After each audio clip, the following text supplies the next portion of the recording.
अब है कि व्हाट इज़ एंटीनेटल केयर, और इसको एंटीनेटल केयर का what is importance. Antenatal care का मतलब क्या है? एंटीनेटल केयर का मतलब है कि अब प्रेगनेंसी के दौरान जो केयर है, ठीक है, प्रसव पूर्व ध्यान। प्रसव मीन्स हो गया बच्चा का होने के प्रोसेस को बोलते हैं प्रसव, ठीक है, इसीलिए बोलते हैं हिंदी में प्रसूति विभाग। बच्चे होने का जो डिलीवरी को बोलते हैं प्रसूति, ठीक है। हाँ, ये सब इंग्लिश ज़्यादा अच्छा है। तो एंटीनेटल केयर का मतलब उसका क्या उद्देश्य क्या है, ये क्वेश्चन पूछा जाता है कि ऑब्जेक्टिव क्या है एंटीनेटल। देखो, नर्सिंग के लिए ये चीज़ बहुत ज़रूरी है। अब मान लेते हैं कि केयर क्यों ज़रूरी है प्रेगनेंसी के दौरान, उसी के स्टडी को हम लोग बोलते हैं एंटीनेटल केयर। अब पहला है कि उद्देश्य क्या है। उद्देश्य क्या है कि जच्चा बच्चा दोनों स्वस्थ रहे, पहला उद्देश्य है। दूसरा उद्देश्य है कि उसको ये सब स्ट्रिक्टनेस, ठीक है, रूल। हाँ, आपको केयर, आप मान लेते हैं कि आप एंटीनेटल केयर आप रेगुलरली नहीं ले रहे हैं, कुछ भी हो सकता है। वेट बच्चा का ठीक हो रहा है कि नहीं, मदर का वेट ठीक हो रहा है कि नहीं, उसको अच्छा से न्यूट्रिशन मिल रहा है कि नहीं, मदर को जो टेटनस का वैक्सीन 2 लेना है वो मदर ली है कि नहीं। उसके बाद मदर को कोई अगर दिक्कत है तो उसका ट्रीटमेंट होगा। रेगुलरली आप अल्ट्रासाउंड कर रहे हैं तो बच्चे और माँ को दोनों को मॉनिटर कर रहे हैं कि और कोई दिक्कत है कि नहीं। तो ये एंटीनेटल केयर विजिट में किया जाता है। जैसे आप किसी हॉस्पिटल में गए, प्रेग्नेंट हैं, तो पहले वेट देखेगा, उसके बाद हाइट देखेगा, ठीक। हाइट देखने का भी पर्पस है कि अगर किसी का शॉर्ट हाइट है तो उसको नॉर्मल डिलीवरी होने में दिक्कत होगी, ठीक है। अगर वो लीन थीन ज़्यादा है तो उसमें नॉर्मल डिलीवरी होने में ज़्यादा चांस है। तो वैसे किसी ट्विन प्रेगनेंसी है, किसी को हीमोग्लोबिन बहुत कम है, 4-5 ग्राम है, किसी को हार्ट का प्रॉब्लम है, किसी को लीवर का प्रॉब्लम है, किसी को हाई शुगर है, तो ये सब हो जाएगा आपको हाई रिस्क प्रेगनेंसी। क्या बोलेंगे इसको? High risk pregnancy. तो ये सब मैनेजमेंट और पिक आउट कहाँ से होगा? ये नॉर्मल का बोलेंगे, ये एंटीनेटल केयर से ही हम पता लगा पाएंगे, उसको जांच करके और उसको एग्जामिन करके, उसको खून का जांच करके। तो ये सब एंटीनेटल केयर का, ठीक है, एंटीनेटल केयर का ऑब्जेक्टिव है। एंटीनेटल केयर का फ़ायदा है कि हम ये चीज़ों को हम उसको बचा सकते हैं, उसका इलाज कर सकते हैं, प्रॉपर एंटीनेटल विजिट कर, ठीक है। तो ये हमारा एंटीनेटल। हाँ, अब है कि उसमें आप हिस्ट्री आपको क्या क्या लिखना है। सर ये भी हिस्ट्री है, ठीक है। ये तो पक्का हिस्ट्री। एंटीनेटल क्लिनिक में अगर कोई लेडी आती है, अगर वो प्रेग्नेंट है, तो आपको बीइंग ए नर्स बोला गया कि इसका एग्जामिन करो, इसका हिस्ट्री लिखो। तो क्या क्या उसमें लिखना है, क्या क्या ज़रूरी है? पहला नहीं, हिस्ट्री माने हो गया कि पूरा ब्यौरा, उसको आपसे क्या क्या पूछना है, क्या क्या आपको रिकॉर्ड करना है, ठीक है, ठीक है। उसको बोलते हैं केस हिस्ट्री। तो वो केस है, आपको हिस्ट्री लिखना है, उसमें आपको एग्जामिनेशन नहीं करना है, उसे खाली पूछना है। सेकंड में पढ़ा है पेशेंट हिस्ट्री। हाँ, पेशेंट हिस्ट्री में क्या क्या पूछना है। पहला चीज़ है आइडेंटिटी, उसको बोलते हैं पर्सनल आइडेंटिटी डाटा या, हाँ, तो name, age, sex, address, husband name या फादर नेम, ठीक है, रिलीजन, ठीक है, नेशनलिटी। ये आपको पर्सनल आइडेंटिटी हिस्ट्री में आएगा। नेम से पता चलेगा कि किसका है। एज है, एज का क्या इम्पोर्टेंस है कि किस एज में ये, अब कोई लेडी 40 साल में प्रेग्नेंट है और कोई 20 ईयर्स में प्रेग्नेंट है, दोनों के मैनेजमेंट में अंतर है। ठीक है,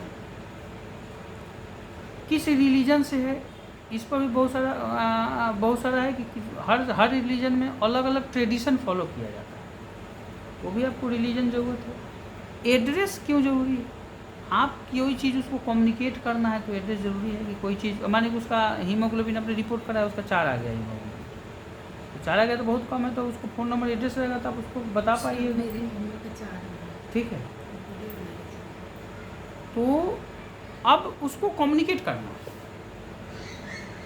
उसके आंगनवाड़ी को, आशा को आपको कम्युनिकेट करना है कि इसका हीमोग्लोबिन 4 है, इसको जल्दी भर्ती करो, इसको ट्रांसफ्यूजन करो, इसका ट्रीटमेंट करो, क्यों आया, कम आया, क्या है, नहीं। ऐसे आंगनबाड़ी का हाँ, ये सब आंगनवाड़ी आशा का काम।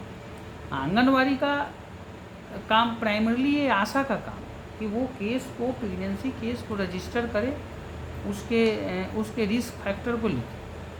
ठीक है, ये काम है आशा का, और कोई भी दिक्कत हो तो आशा ले करके वो प्राइमरी हेल्थ सेंटर पे आए। ठीक है, ये हो गया आपको पर्सनल आइडेंटिटी। दूसरा है कि हिस्ट्री ऑफ प्रेजेंट इलनेस, उसके बाद होता है प्रेजेंट इलनेस।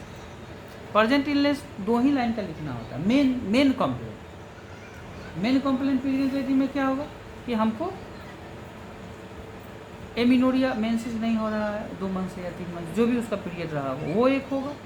और दूसरा होगा कि जो उसकी प्रॉब्लम है वो बताएंगे। हाँ, दूसरा होगा, हो सकता है कि उसको नोसिया ज़्यादा हो रहा हो, या वोमिटिंग ज़्यादा हो रहा हो, या कमर दर्द, या पेट फूल रहा हो, ये बोल सकती है।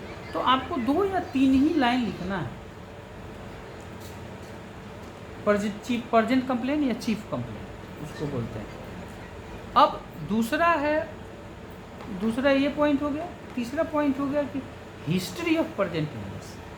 हिस्ट्री ऑफ प्रेजेंट इलनेस में पूरा आपको इलाबोरेट करके लिखना है कि कितना दिन से एमिनोरिया है, मेंसेस कितना दिन से नहीं हुआ, पहले का फ्लो कितना था, अभी नहीं हो रहा है, पहले पेनफुल था कि नहीं था, ठीक है, पहले रेगुलर था कि नहीं था, ठीक है, कितना दिन से रुका हुआ है, रुकने के साथ दर्द है कि नहीं है, रुकने के साथ कुछ डिस्चार्ज है कि नहीं है, ठीक है, पहले भी क्या कभी रुका था। तो उसको पूरा आपको जितना से, नौसिया है तो कितना दिनों से है, दवाई कौन सा लेने से रिलीफ होता है, हो रहा है कि नहीं हो रहा है, दिन भर में कितनी बार उल्टी होता है, नौसिया होता है तो कितनी बार होता है। हिस्ट्री ऑफ प्रेजेंट इलनेस में ये पूरा इलाबोरेट करके लिखना है। ठीक है, 3 हो गया, पर्सनल आइडेंटिटी, चीफ कंप्लेन और हिस्ट्री ऑफ प्रेजेंट इलनेस। चौथा आएगा पास्ट हिस्ट्री। पास्ट हिस्ट्री में पहले से आपको कितने बच्चे हैं, आप एबॉर्शन कराए हैं कि नहीं कराए हैं, एबॉर्शन हुआ है तो क्यों हुआ है, पहले कोई बच्चा ऑटोमेटिकली ख़राब तो नहीं हुआ है, ठीक है, पहले के बच्चा में कोई प्रॉब्लम तो नहीं है, ठीक है, आपको कोई दिक्कत तो नहीं है, बीपी है कि नहीं है, शुगर है कि नहीं है, थायराइड है कि नहीं है, कोई हार्ट का कोई दिक्कत तो नहीं है, लीवर का कोई दिक्कत तो नहीं है, गैस्ट्राइटिस तो नहीं है, ये सब पास्ट हिस्ट्री में लिखना है। तो उससे क्या पता चलेगा कि पूरा प्रोफाइल पता चलेगा कि मरीज को अभी तो प्रेगनेंसी है, लेकिन इसके पीछे में क्या है, कि अब तो आपको प्रेगनेंसी मैनेज करना है, वो एंटीनेटल विजिट में आई हुई है तो उसको आपको कम्प्लीटली देखना है। इससे पहले उसके साथ क्या हुआ है ये भी पूछना। हाँ, तो ज़रूरी है। अब मान लेते हैं कि उसको पहले हिस्ट्री रहा है कि ट्यूबल प्रेगनेंसी हुआ, तो इस बार भी चांस है कि ट्यूबल प्रेगनेंसी होने का। हो सकता है कि पहले यूट्रस का कुछ सर्जरी हुआ फाइब्रॉइड का, तो उसमें चांस है कि आपको एबॉर्शन होने का। ठीक है, कुछ छुपाना नहीं चाहिए। हाँ, पहले से कुछ टीबी उबी का दवा चल रहा हो, तो उसमें कोई दवा अगर चल रहा है, या डायबिटीज़ का कुछ दवा चल रहा हो, उसको आपको रोकना पड़ेगा। हो सकता है मिर्गी के लिए दवा ले रही है, वो दवा आपको रोकना पड़ेगा। हो सकता है कि माइग्रेन की दवा ले रही है, हो सकता है एंटी डिप्रेशन दवा ले रही है, तो वो टोटल दवा आपको प्रेगनेंसी में क्या करना है। हाँ, माइग्रेन इफेक्ट नहीं करता है, लेकिन दवा माइग्रेन का जो है आप ले रहे हैं, अगर प्रेगनेंसी में उसको दीजिएगा तो वो नुकसान करेगा बच्चे को। तो उसमें क्या करना है कि जो प्रेगनेंसी में सेफ दवा है वो आपको लेना है। ठीक है, ये है पास्ट हिस्ट्री। ये भी लिखना है कि ये प्राइमरी ग्रेविडा है, मल्टी ग्रेविडा है। प्राइमरी ग्रेविडा में पहला बच्चा है या दूसरा तीसरा बच्चा है, ठीक है। मल्टी मतलब दूसरा। हाँ, एक से ज़्यादा, ठीक है। और नली ग्रेविडा है, मैंने उसको कभी बच्चा नहीं रहा, ठीक है। हाँ, दूसरा चीज़ मेंस्ट्रुअल हिस्ट्री लेना है। मेंसेस कब हुआ, क्लॉट्स आ रहा था, ब्लड आ रहा था, कितना आ रहा था, कितना दिन रुक रहा था, पेन था कि नहीं था, ठीक है।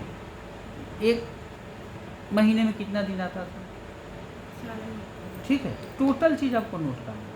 हाँ, अब एक इम्पॉर्टेंट चीज़ है नोट करना है, फैमिली हिस्ट्री।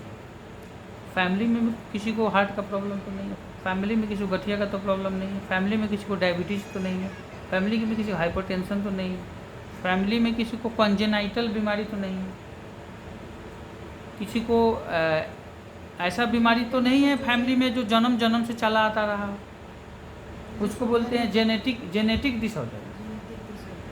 जेनेटिक डिसऑर्डर तो नहीं है, ठीक है। अब हो गया पर्सनल हिस्ट्री। पर्सनल हिस्ट्री में क्या है कि उसका अपना पर्सनल प्रॉब्लम क्या क्या है उसका है, उसमें आ जाएगा कि आप वेज हैं कि नॉन वेज, आपका, हाँ, आपका बिल्ट कैसा है, आपका डाइट कैसा है, आपका स्लीप कैसा है, आपका बॉवेल ब्लैडर कैसा है। बॉवेल ब्लैडर मैंने समझ रही, पेशाब कैसा हो रहा है, कहीं कॉन्स्टिपेशन कब्ज तो नहीं है। सेकंड वाला नहीं समझा। बिल्ट मीन्स हो गया कि आपका शरीर कैसा है, दुबला पतला है, मोटा है, थीन है, एवरेज बिल्ट है। हाँ, बॉडी स्ट्रक्चर, ये भी चीज़ जरूरी है कि अगर बॉडी स्ट्रक्चर आपका अगर ठीक नहीं है, ज़्यादा है तो भी दिक्कत है, कम है तो भी दिक्कत है। ज़्यादा है तो आपको शुगर होने का ज़्यादा संभावना है, नॉर्मल प्रेगनेंसी होने का संभावना नहीं है। ज़्यादा वेट है तो प्रेगनेंसी में बीपी बढ़ने का ज़्यादा आपको संभावना है, ठीक है। तो वैसे केसेस में लेडी को मिर्गी का दौरा पड़ सकता है, बेहोशी हो सकती है, तो उसको बोलते हैं इक्लैम्पसिया, ठीक है। तो बीपी बढ़ने से दौरा पड़ने लगे, बेहोशी की हालत हो, और उसमें क्या होता है, बच्चे और माँ को दोनों को प्रॉब्लम होता है, बीपी 200 से ऊपर चला जाता है। तो ऐसे कंडीशन में हम लोग उसको, ठीक है, उस वैसे कंडीशन में आपको उस कंडीशन को बोलते हैं इक्लैम्पसिया। तो ये सब चीज़ इसीलिए ज़रूरी है कि आप उस चीज़ को पकड़ पाएँ। कोई किसी का डाइट अच्छा नहीं है, या वो खुद ही अच्छा से खाना नहीं खा पाएगी लेडी, तो वो बच्चे को तो न्यूट्रिशन जो उसके पेट में पल रहा है उसको तो मिलेगा नहीं, she doesn't get proper nutrition, ठीक है। तो जब उसका खुद न्यूट्रिशन ख़राब है तो ऑब्वियसली बच्चे का न्यूट्रिशन क्या होगा, खराब ही होगा। तो इसलिए बोला जाता है कि ये टोटल पर्सनल हिस्ट्री में आपको लेना है। दूसरा है कि हिस्ट्री ऑफ मेडिकल इलनेस, यानी आपको पहले से कोई आपको दवा तो नहीं खा रहे हैं, दवा खा रहे हैं तो कौन सा दवा खा रहे हैं, कितने दिनों से खा रहे हैं, ठीक है। तो मेडिकल हिस्ट्री, सर्जिकल हिस्ट्री बहुत इम्पोर्टेंट। हाँ, आपको कोई ऑपरेशन पहले हुआ है, ठीक है। तो मान लेते हैं कि आपका ऑलरेडी यूट्रस का ऑपरेशन हो चुका है, फाइब्रॉइड था या कोई और प्रॉब्लम था, तो अब ये आपका हाई रिस्क प्रेगनेंसी में आएगा, क्योंकि नहीं तो स्टोन तो अलग चीज़ है, ठीक है। मान लीजिए कि फेलोपियन ट्यूब का आपका ऑपरेशन है, ठीक है। हाँ, कोई भी ऑपरेशन। अब पहले मान लेते हैं कि एक पहले का बच्चा आपको 2 सीजरियन हुआ है, और ये तीसरा बच्चा है, हाई रिस्क, बहुत हाई रिस्क है। क्योंकि हो सकता है कि अगर 1-1.5 साल पहले हुआ है तो हो सकता है कि पेट ऑटोमेटिक खुलने की संभावना है, ठीक है। तो मान लेते कि पहले से आपको हर्निया का ऑपरेशन किया हुआ है, तो हर्निया का ऑपरेशन इसका मतलब है कि आपका एब्डोमिनल जो प्रेशर है वो आपका पेट बर्दाश्त नहीं कर पाएगा, कि ऑलरेडी आपको हर्निया हो चुका है, ठीक है। तो ये हो गया आपका क्या, ये मेडिकल हिस्ट्री, सर्जिकल हिस्ट्री, ये सर्जिकल। हाँ, ये सर्जिकल। तो कोई भी सर्जिकल हिस्ट्री, कोई भी मेडिकल हिस्ट्री आपको लेना है, ठीक है। उसके बाद आपको आता है जनरल एग्जामिनेशन और आपको आता है सिस्टेमिक एग्जामिनेशन। जनरल एग्जामिनेशन में जनरल चीज़ देखते हैं, जैसे बीपी देख लिए, शुगर देख लिए, हार्ट रेट देख लिए, ठीक है। उसके बाद इदीमा देख लिए, पैर में सूजन है कि नहीं है, आँख में सूजन है कि नहीं है, ठीक है। हाँ, उसके बाद जनरल में देख लिए कि हीमोग्लोबिन कितना है, एनीमिया है कि नहीं है, जॉन्डिस है कि नहीं है, ठीक है। तो ये सब हो गया आपको जनरल, माने जनरल एग्जामिनेशन। सिस्टेमिक एग्जामिनेशन माने हर एक सिस्टम का एग्जामिनेशन है। सिस्टम माने सांस लेने वाले system, respiratory system, cardiovascular system, CVS, तो आपको उसमें हार्ट का पूरा देखना पड़ेगा। रेस्पिरेटरी सिस्टम मैंने छाती का पूरा सांस लेने वाला तंत्र को देखना पड़ेगा। अच्छा, उसके बाद आ गया आपका लोकोमोटर सिस्टम, हाथ पैर ठीक से काम कर रहा है, कहीं पैरालिसिस तो नहीं है, कहीं कमजोरी तो नहीं है, ठीक है। एब्डोमिनल एग्जामिनेशन, पेट का देखना है कि पेट में कुछ दिक्कत है, ये अलग सिस्टम करके आपको देखना है, ठीक है। Mental examination, central nervous system examination, तो ये सब एग्जामिन करके सिस्टम टोटल चीज़ का एग्जामिनेशन करके देखना है कि कहीं दिक्कत तो नहीं है, ठीक है। अब उसके बाद ये सब चीज़ हिस्ट्री हो गया। उसके बाद आपको कंक्लूजन में लिखना है कि ये प्रोविजनल डायग्नोसिस है, माने इसको ये प्रॉब्लम है। अब उसके बाद हो जाएगा कि ये है आपको प्रोविजनल के बाद हो गया कि मेन डायग्नोसिस आप करते हैं।